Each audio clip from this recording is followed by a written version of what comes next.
Welcome to TPGI's Real People, Real Stories podcast, where you'll find interesting and diverse stories from folks working to make the world a more inclusive place.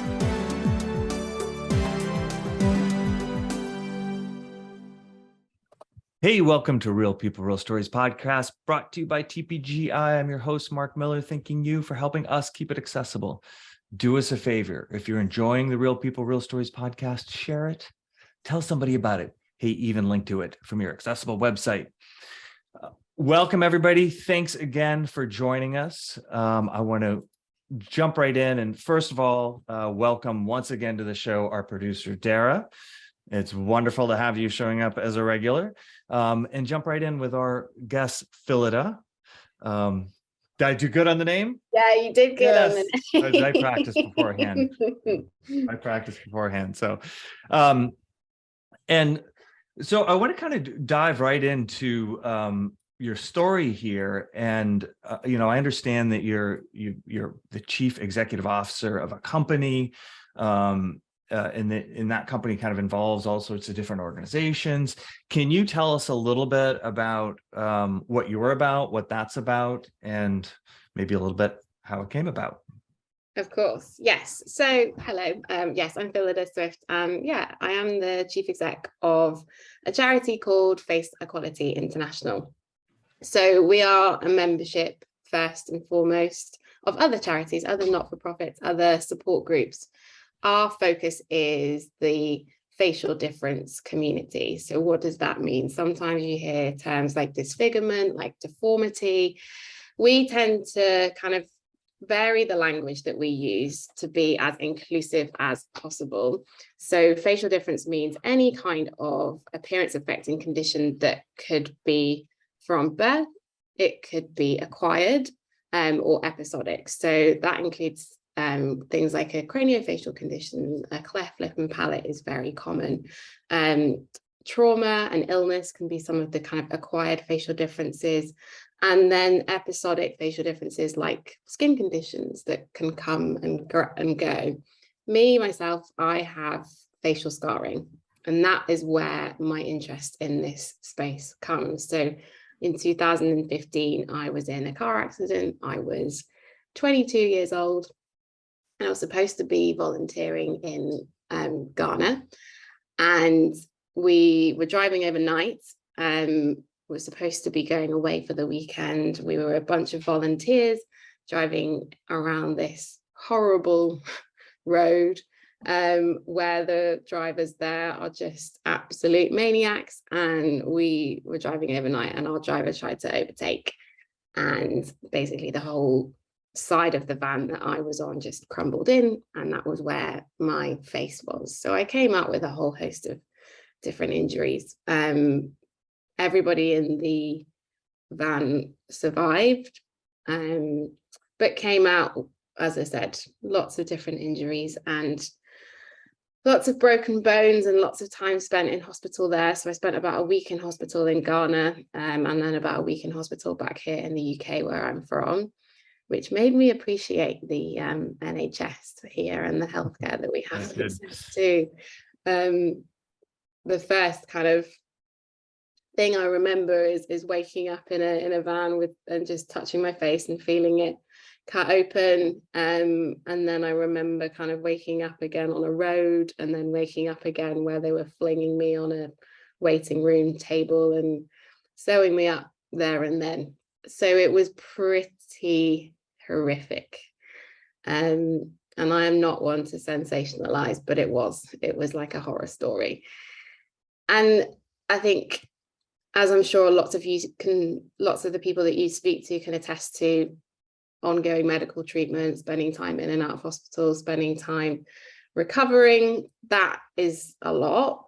But for me, it was the fact that I now had a big old scar on my face. Like the scar on my face runs from the top of my head down to the bottom of my cheek. And where I didn't have the best surgical care in that immediate aftermath, it's not very kind of aligned. It's not as, I guess, aesthetic as it could possibly be had I had top plastic surgeons at my disposal. And nor have I gone back for lots of scar revision surgeries. So I was now this 22-year-old girl in university, now associated with this thing that I know society sees as largely ugly, largely the mark of a villain, of a Bond villain, of someone not to be trusted, someone immoral, or someone vulnerable. Every time you see someone with a facial scar on screen in the media, they are the villain. They are the bad person. They are not to be trusted. And you know what? That just really drove me wild. And that was kind of the first thing, the first spark that was lit within me to say, well, actually, no, there's something that can be done about that. I wanted to reshape the narrative that dictates our perception of scars, and I wanted to prove people wrong. I wanted to prove to people that scars are something to celebrate, and that I can still feel confident, I can still feel beautiful with a scar on my face. And yeah, that's the very long and short of it. Thank you for that. And I know it's not always easy, probably, and people are probably asking you to recount that all the time. So we appreciate you doing that. So back in years back, I worked with a gentleman who has a similar story, and he ended up with facial scarring as well. And just thinking about that as you were talking, you know, in also in the way that you laid out sort of the different ways somebody could come up with something that's not, you know, that's different in their face. What really strikes me as one is that you were a young woman when this happened, and everything you said about scarring, I feel like, is sort of times 2 or times 10 for a young girl versus a guy, you know, because I think that those things can be true as well for a guy, but it also might be tough, or it might be, you know, it might enhance some of those, what we consider to be positive masculine traits. And the fact that this happened to you at 20 years old means that you spent quite a bit of your life without the scarring, and then or moving on with it. What I'm wondering is, as a young woman who kind of one day didn't have a scar and the next day did have a scar and was still in school, what were some of the stark differences in the way that you were treated that you sort of instantly noticed? I would say it wasn't overtly being treated differently, and I don't know whether this is a cultural thing. I live in the UK. We are known for our stiff British upper lip, where we don't say things to people's faces. We just think them behind their backs. We've got those here in the US too, by the way. I'm in New England, and Dara's in would you say Kentucky? So I think that we could nick New England. We don't talk. Kentucky's the semi-south. There's a strong similar tradition of thinking a lot of things and not saying any of them. There's Miranda Lambert in her song My Mama's Broken Heart. She has a line that says, "It doesn't matter what you think, it only matters how you look." And she is referring to that Southern, just suck it up, put your makeup on, go outside, and don't talk about the troubles. So and I've got a Glaswegian grandmother as well, and they are tough. They are, you know, she'll be saying, "Oh, I've got this ailment and this ailment, and I'm on death's door, but I'm fine. It's all good. Tell me about your day. How are you?" Yeah. That's it. So we share across the pond. We share a bit of that with you. So yeah, what I will say is, I think, to pick up on your point about this potentially being gendered, I think you are absolutely right. And I think facial difference intersects with lots of different identities, and there is a heightened pressure for a woman to look a certain way.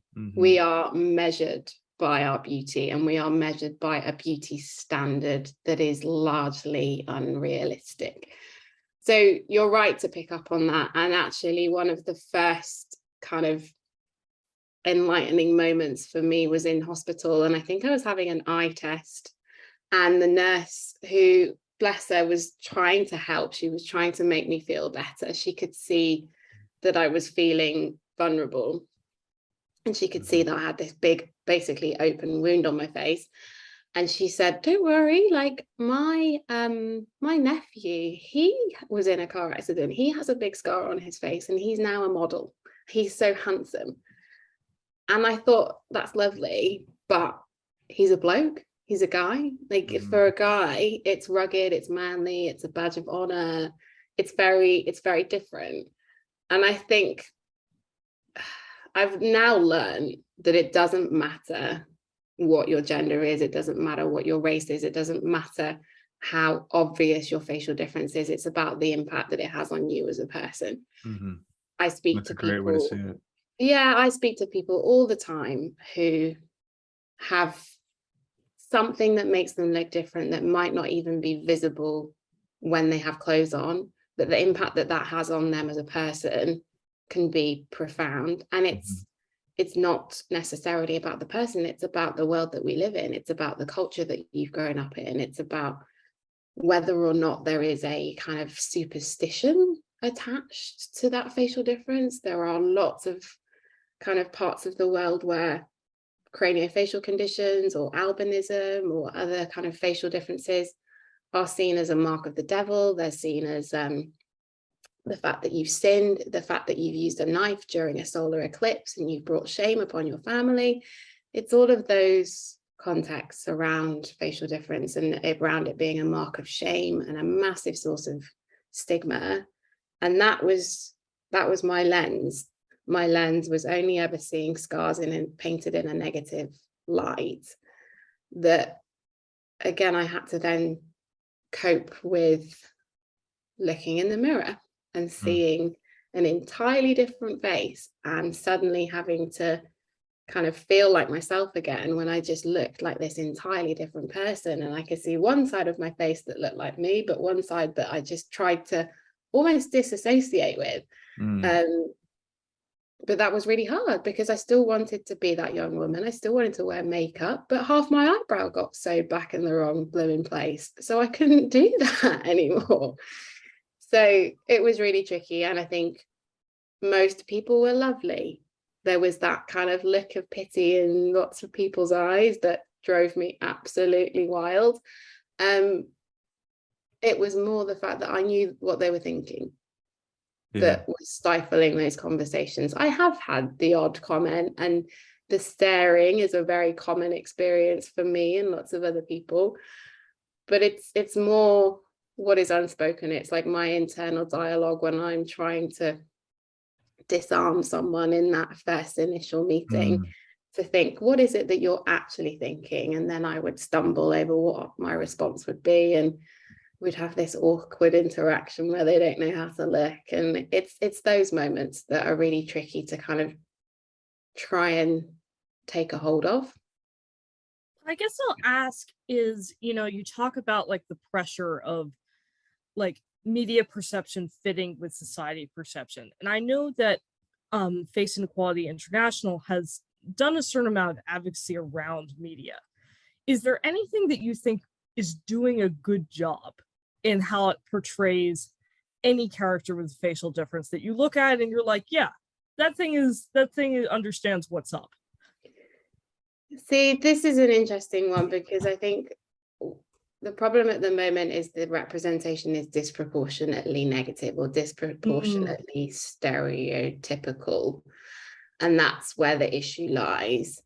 And I think sometimes it plays too much into that narrative of there are one of three kind of one-dimensional stories that we see. It's the outcast, it's the villain, it's the vulnerable person. When you ask whether that we see anything that is doing well, I absolutely see more and more representation of facial difference every single day. And that could be that I'm again looking at things from a very UK lens, but I'm seeing more and more representation from the States as well. And that is something to really celebrate. And when there is incidental representation of someone acting and they have a facial difference and it's not this like focal point of the story, then I know that I don't really need to necessarily work anymore. I've done my job, because at the moment it's always, there needs to be a backstory, there needs to be a sob story, as we would say. It needs to be, oh, like this person has had a really tricky life, and I understand that, and we can't shy away from the fact that having a facial difference can be tricky. It can be hard in today's society. We don't yet live in a world where people aren't bullied or discriminated against. That is not the reality. But we can also tell those stories of people just living their life, of people just going about their day, of people just walking down the street without needing a pat on the back for existing. I think that, the way that you describe this, it dawns on me that this is a specific within a world that generally does this, whether it's, your weight, your gender, your whatever it might be, your skin color, that there's all sorts of things that come along with that shouldn't, that we put along with it. I will say, I wanted to point out one thing as you were talking about that, and Dara, your really good question there about like, where is the media doing this right? And as you were talking, it brought to mind a show out of Canada called Working Moms. Streams, I believe, on Netflix, and the main character is a woman, and I couldn't tell you what she has. I think she has, it's something with her lip. I don't even remember what it is, but her lip is like different. We'll just say, Could be like facial paralysis or something like that. Like a cleft or something would be the just. And I'm sorry if I'm getting this wrong, because I haven't seen the show in a while. But the really interesting thing that I found about that show is there is zero mention of it. I think I remember one episode, like a few seasons in, where somebody said something, or something was kind of inferred, and there was an eyebrow raised, like, I can identify with that, when you might put together that she was referring to the way her lip was. But it's but aside from, so I just wanted to point that out in case you're looking, searching. I think this show is an example of exactly what you described or hoped for, and maybe it's a result of kind of some of the change that you, and I'm sure other people like you, are starting to make out there, but none others. Like, that's the only one that I would say. So I've just Googled this. Oh, did you? All right. The first thing that honestly, this is perfectly proving my point, because what, like you say, this is great. Like, this. Well, I mean, and I just watched the show. I haven't Googled anything either. No, I know. Got a different story. The first thing that's come up is a Daily Mail article, and the headline is, "I cannot deal with her lips. Viewers of Netflix comedy Working Moms mock its star because of her botched upper lip, as some complain her distracting mouth is ruining the show for them." I mean, that is just utterly... So the show does it right. Let's just say that, right? Maybe I'm wrong about that, but the show does, in our world, does it right, and the audience doesn't accept it.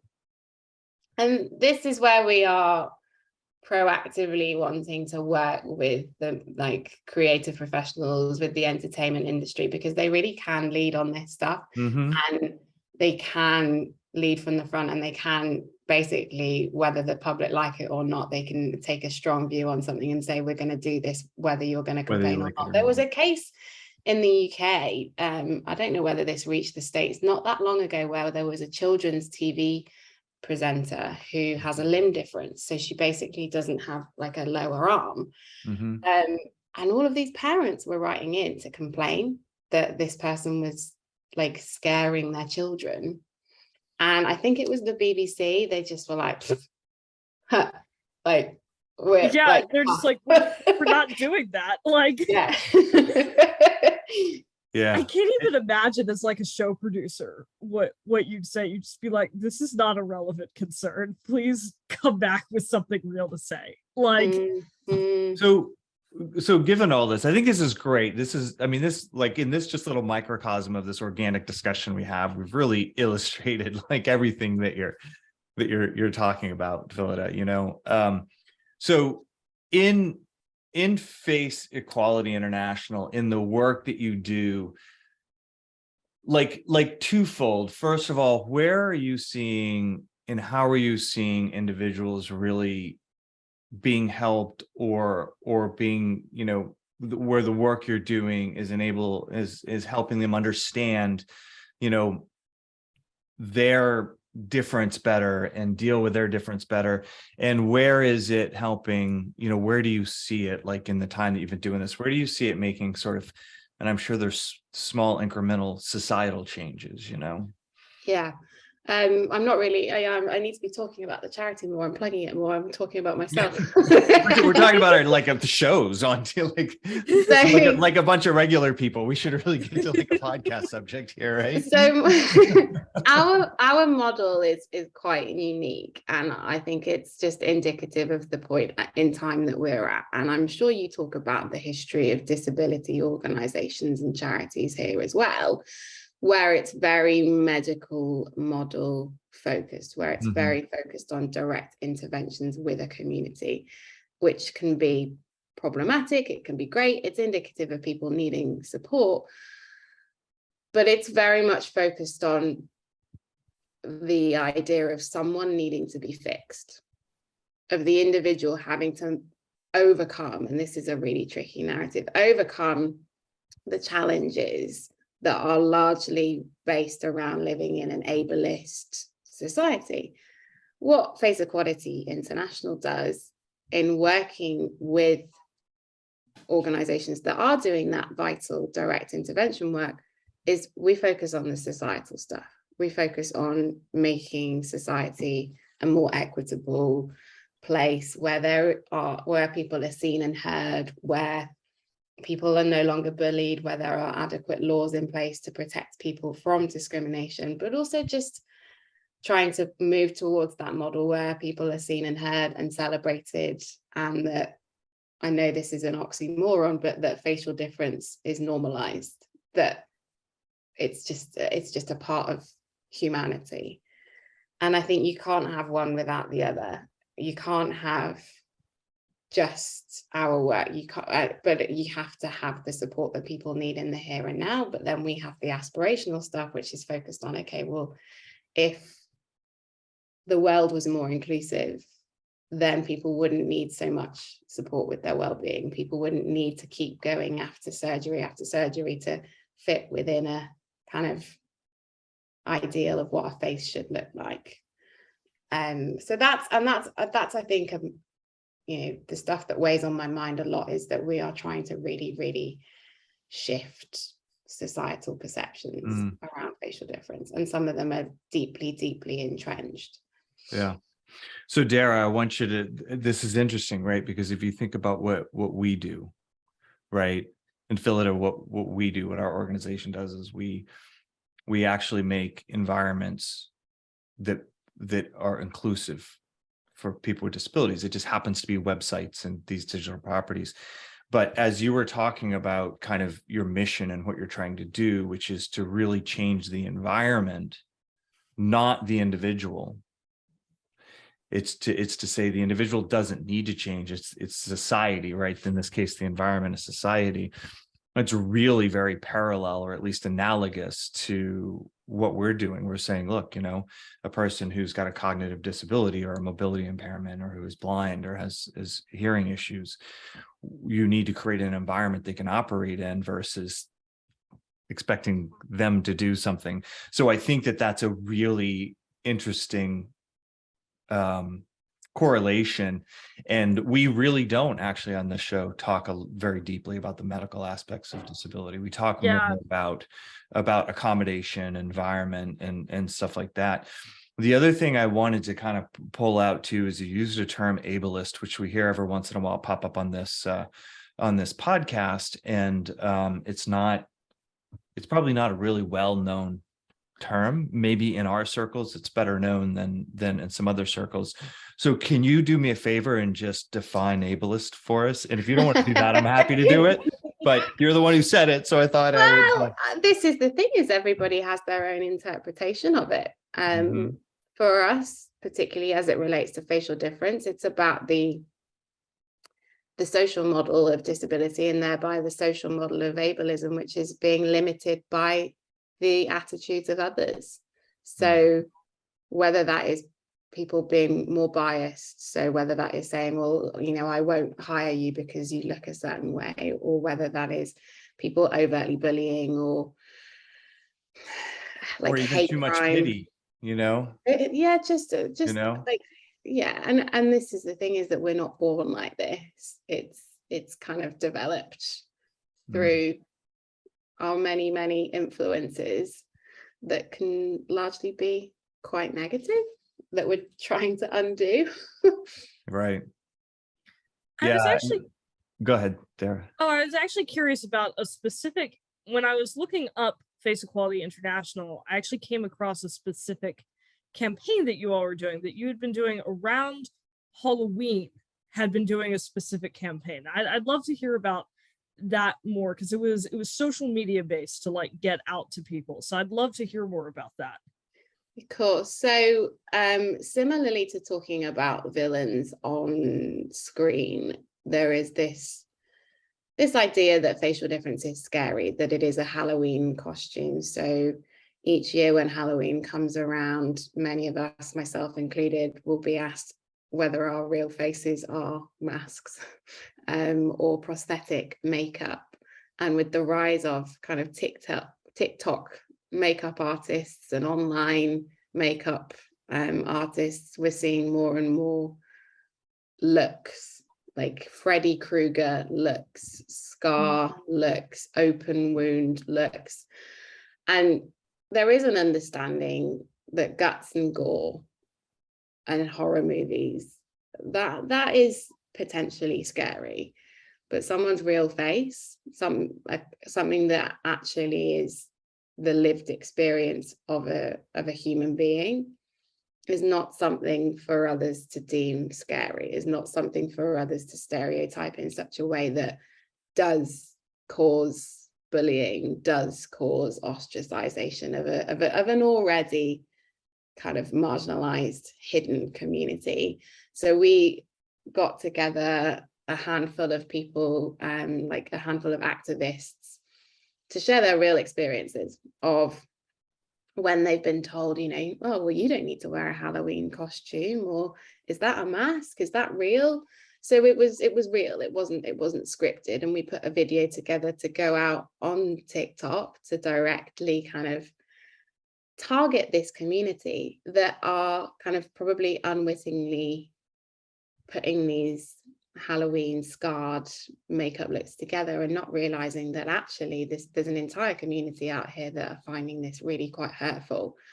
And this is not us advocating cancel culture. We don't want to have to challenge every incidence of something that is regarded as offensive, because then we'll just get hit with this woke police dialogue where people aren't willing to engage in a meaningful conversation. What we are trying to do is have those conversations, is to have those constructive conversations, and to not be told that we are just snowflakes, that we just need to kind of buckle up and deal with it, to say that actually, no, this is a real life experience, and you are causing real life harm to a marginalized community.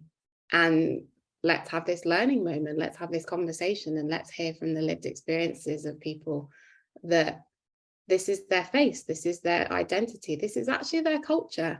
We talk a lot more about cultural appropriation now, and how you wouldn't see someone doing blackface, you probably wouldn't see someone as often now trying to be made up to look disabled. So that same kind of courtesy should extend to someone with a facial difference. Do you find that, I was just thinking about this, and it happens with, when we look at this kind of world of disabilities, depending on the disability type, accommodations can either be sort of very binary or easy to understand, or they can be more difficult. So, for example, if you're blind, you need something on your computer that reads aloud to you. That's what you need. If you're deaf, you need anything that's represented auditorily to be written. So that would be a caption or something like that. It's not there's certainly things that people don't think of, but that accommodation is pretty straightforward. If you have a cognitive disability, it's different. What one person with a cognitive disability might need is different from somebody else.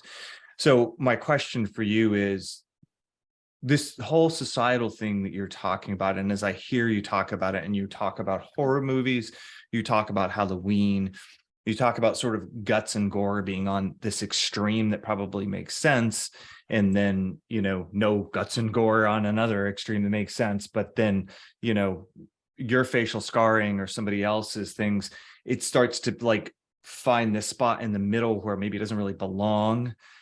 Do you find that it's really difficult sometimes to unravel like kind of what's okay, or where it's okay to go down that road maybe a little bit and it kind of makes sense from, wait a minute, we're being discriminatory here? Because I can see that just being not the easiest thing for somebody to navigate who's trying, you know what I mean? It's tricky. And what I've learned is that through not just this situation, but all sorts of situations, is that having the expectation that people have common sense is like, it's just, you're always going to be let down. Yeah. You know, this To me, is it's the time so where obvious. I get to say that my grandpa had a phrase where when people would do something without common sense, he would be like, it's the human element. And that to me, that to me sticks in my mind when you say that. But I just think even trying to apply common sense absolutely. sometimes in this kind of situation, there's a nuance that must there is make it 100% a difficult. nuance. Yeah. And like this conjures, I don't know whether you followed this whole kind of conversation around nipples on Instagram. So when a man shows a nipple versus when a woman shows a nipple, and all of this dialogue. Yeah, it was intense. It's all about well, context. to tell me about it. Tell me about it. All about, I mean, it should be pretty obvious. It's just the fact that women, there's this whole free the nipple kind of conversation that a nipple is not nudity, and that just because it's on a woman doesn't mean that it should be kind of a violation of community standards, but versus a man can just freely show a nipple. Anyway, I digress.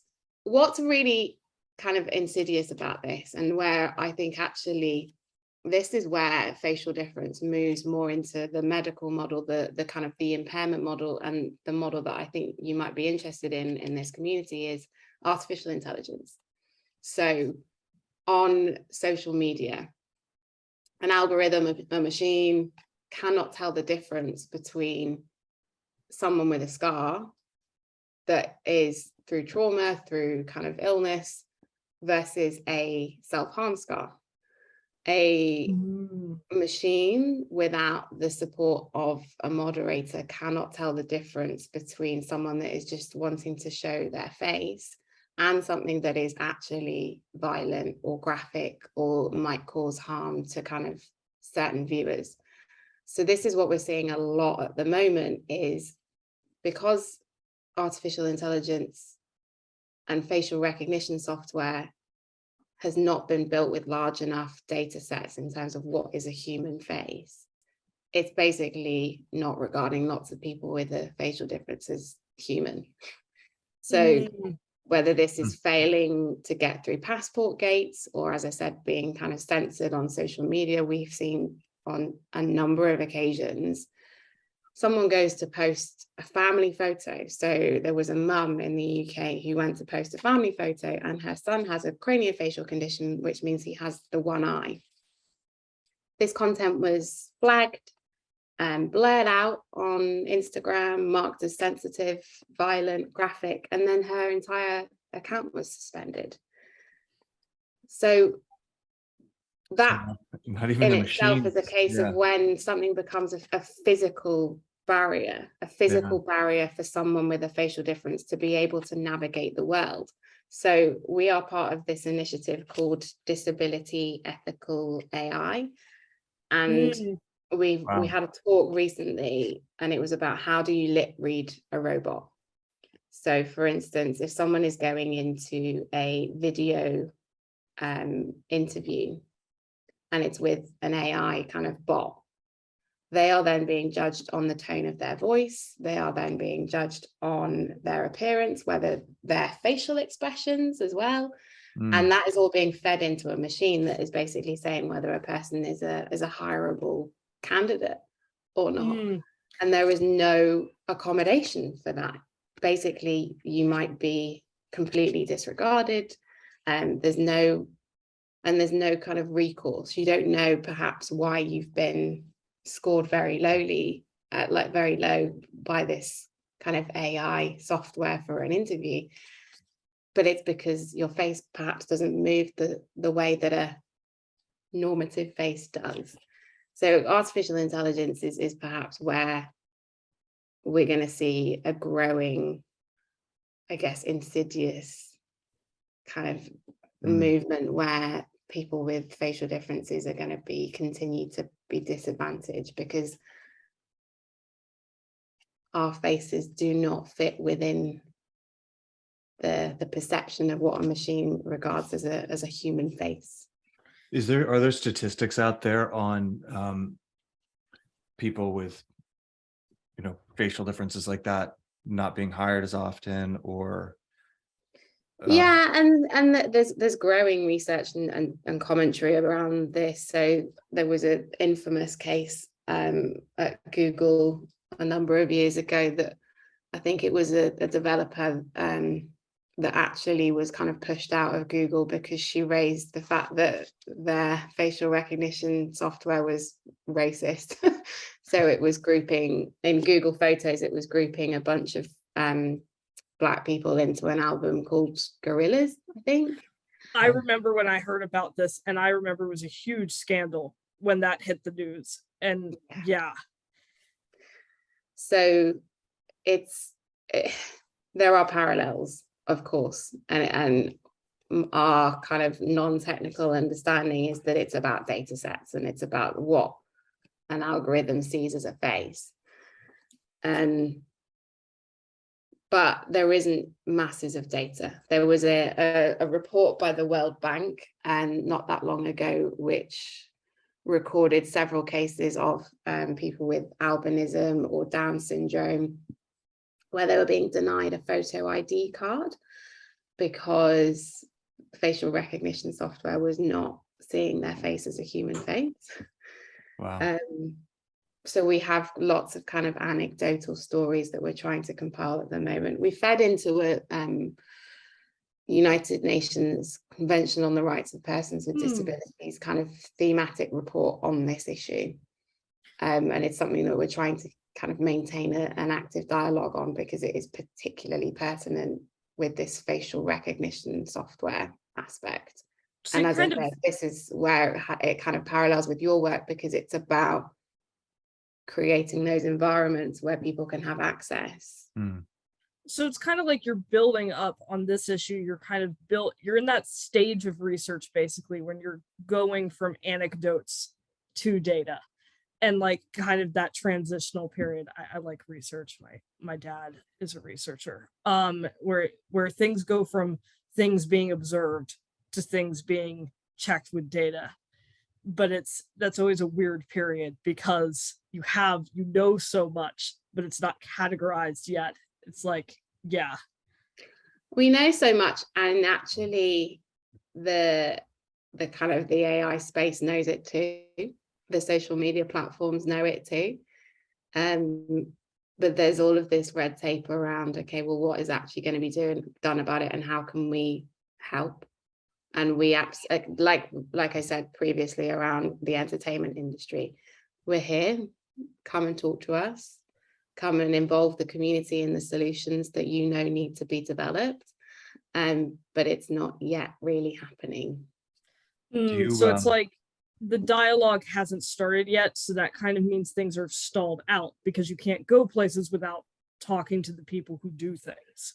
Basically. Yeah, and it's tricky to engage in a dialogue. Again, we don't want to advocate cancel culture. We don't want to necessarily have to stage this big scandal. Well, it's not stage it. It's expose a scandal. It's real. We're not having to stage anything. But it's kind of like you'd rather talk about it versus have it be a scandal. You'd rather talk about before it becomes a big thing in the news. You'd want to just talk about it person to person. Well, my previous experience is just that I don't want to feed into this narrative around particularly like social justice organizations that just want to call stuff out, just want to shout about something. I want to be part of a solution. I want to recognize that this might not have been an intentionally discriminatory practice.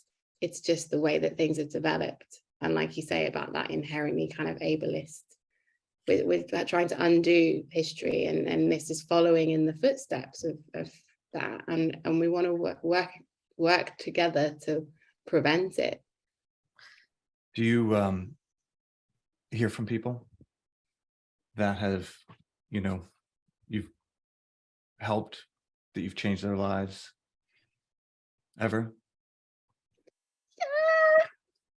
The thing is, we don't do direct kind of individual level work.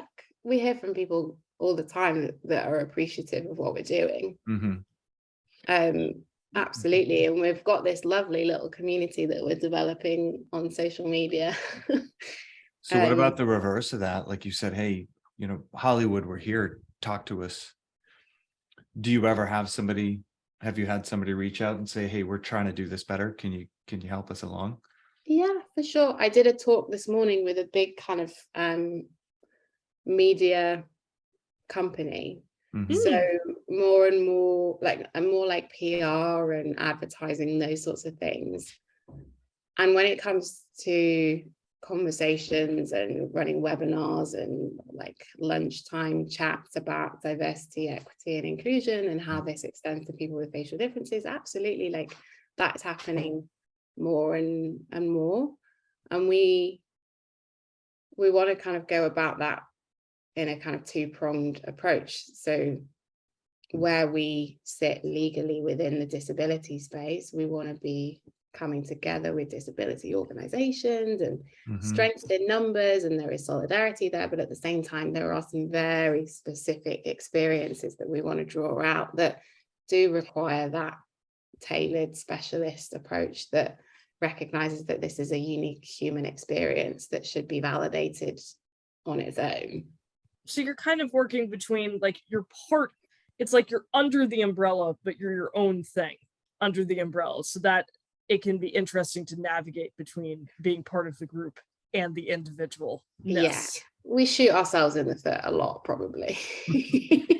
Well, and I wanted to ask, I know we're nearing the end of our time, but I was very curious to hear, because speaking of umbrellas, because your organization is kind of an umbrella organization for multiple smaller things, I was curious to hear, I know you have stuff that's written outside the US. How's that been connecting sort of across countries in a different way? What's that been like as an organization? Yeah, well, I think as I've touched upon, I'm trying to really understand the parallels that we have. I mean, the human experience of facial difference is universally challenging. And that's what it's about. It's like finding that common ground, and there will be really differing opinions, differing language, kind of some divisive, tricky conversations, but largely we all want the same thing. That being said, we are still a relatively new organization. We only formed in 2018, and with a UK-based founder. So we were set up by burn survivor called Dr. James OBE, James Partridge OBE is his official title. So he had that UK connection. He had another UK not-for-profit that he set up, and he built all of these connections around the world. So we've been quite UK, US centric up until more recently, when we've realized, okay, well, this is a global issue, and looking at this through this quote unquote Western lens is not the most effective way to serve a global community. And this is, I think it's inherent in the way that we approach kind of international development and public kind of global health as well, is looking at it through the lens of West is best when it's actually not the case. It is very much a sense of needing to understand the global challenges, the way that culture plays a part in facial difference and the perception of people with facial differences. And actually there are parts of the world where it's a hell of a lot easier to live with a facial difference, because like I said, there isn't such a pressure to look a certain way, there isn't such a prevalence of social media, or there isn't such a plastic surgery culture. So actually it can be a lot easier around the world. It can also be a lot harder. We see the most extreme human rights violations in low and middle income countries where access to basic healthcare is very limited, but also where there are a lot of superstitions around facial difference and where it comes from. So we it need seems to we need to wrap up. We're right at the end here. So and this is, to me, it's just been an unbelievably, we learned so much on this podcast, and we really do. listen to you I talk. always go and tell my family about stuff later. So I want to thank you first and foremost for just, I mean, I think Dara and I pretty much just sat here and listened to you talk because one, you have a wonderful way about you, but two, it's just really fascinating and not something that in our line of business, it's not, not the focus what we pay attention to. So we really appreciate you coming in and sharing. And clearly you've overcome a lot yourself and are very confident and have leaned into this to the point where you're trying to help the world, basically. So it's all absolutely wonderful. But as we wrap up here very quickly, is there any last thing that we didn't cover you want to reemphasize before I officially sign off? I think just reinforcing that point that we want to have a stake in the disability rights movement. We want to have a stake in disability spaces and find that common ground. And we're often overlooked. So please come and talk to us. We're here. That's the message. Come and talk to us. We're here. Yeah, come and talk to us. We're here. Come and follow us on social media, Face Equality International. We're very friendly. And we'll put all of that in the notes for everyone. Yeah, we always have links. Yeah, we'll reach out to Amazing. you later about Amazing. getting our links packet prepared. Perfect. All right. Well, this is Mark Miller thanking Phillida and Dara and reminding you all to keep it accessible. This podcast has been brought to you by TPGI, the experts in digital accessibility. Stay tuned for more Real People, Real Stories podcasts coming soon.